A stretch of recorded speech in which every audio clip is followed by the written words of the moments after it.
The Roman Empire of Africa, Songhai's massive expansion. Alright, lean in. Because Songhai isn't just another empire after Mali. It's the empire that took the torch from Mali and burned so bright that its rulers became legends across West Africa and beyond. And yes, it all starts with a river. The Niger, winding, unpredictable, and full of life. Songhai began humbly in Gao, a trading town along the Niger. Nothing fancy, just merchants, fishermen, and farmers. People minding their business. But Gao had something important: location. It was right on the Niger's bend, which made it perfect for river trade. It was close to gold mines and had access to salt routes from the north. The Songhai people were initially part of the powerful Mali Empire, serving as one of its vassal states, or 12 doors. And here's the first juicy bit: the people of Songhai were fiercely independent.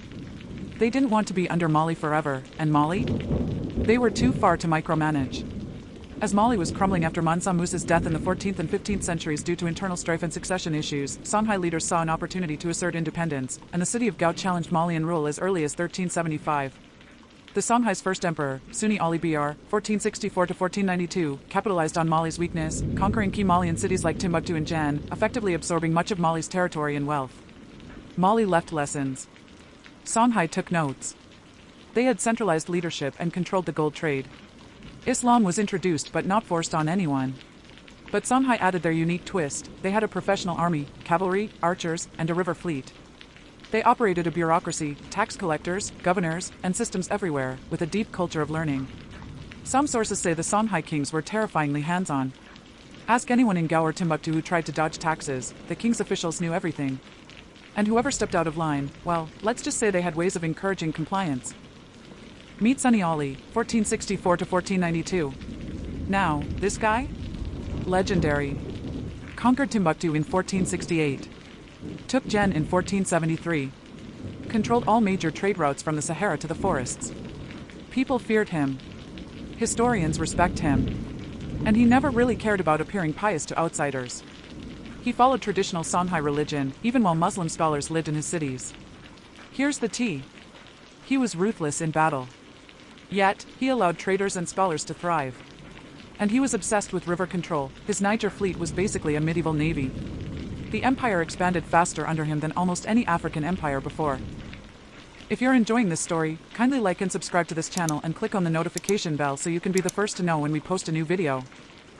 After Sonni Ali died, his nephew tried to rule, and chaos nearly swallowed the empire.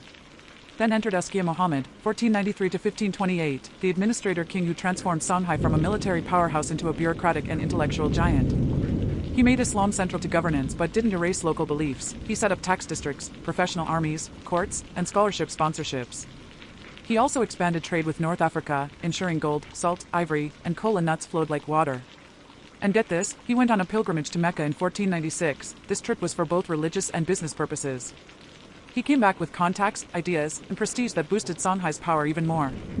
Timbuktu, under Askia, became the intellectual capital of West Africa. Think Oxford, Cairo, Baghdad, all rolled into one city. Songhai didn't just survive on conquest.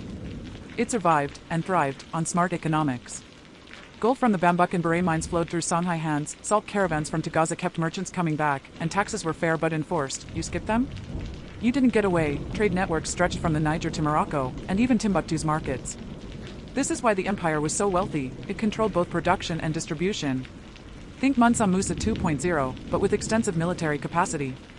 Timbuktu had libraries with hundreds of thousands of manuscripts in law, astronomy, poetry, and medicine.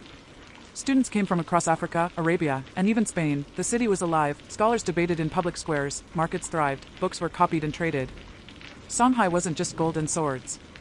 It was brains, culture, and strategy. The fall of Songhai came in 1591, when the shift of trading routes and weakened internal structure caused by the civil war after the Sonni dynasty were exploited, and so, when Morocco invaded with guns, Songhai's riverboats couldn't stop them. And here's the sad part. Askia's descendants tried to hold power, but they fought each other endlessly, which led to the suffering of scholars, merchants, and farmers alike. The once great cities shrank, manuscripts were lost, and markets dried up. Songhai didn't vanish immediately. It fractured into smaller kingdoms, but the empire's golden age was gone forever. Songhai matters because it teaches a lesson. Africa's empires were strategic, wealthy, intellectual, and adaptable. They weren't static.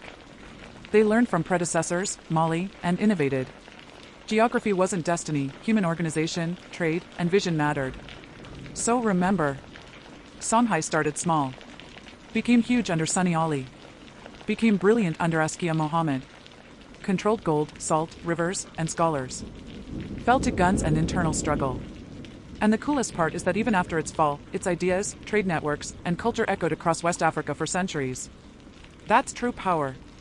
Power in organization, learning, and vision.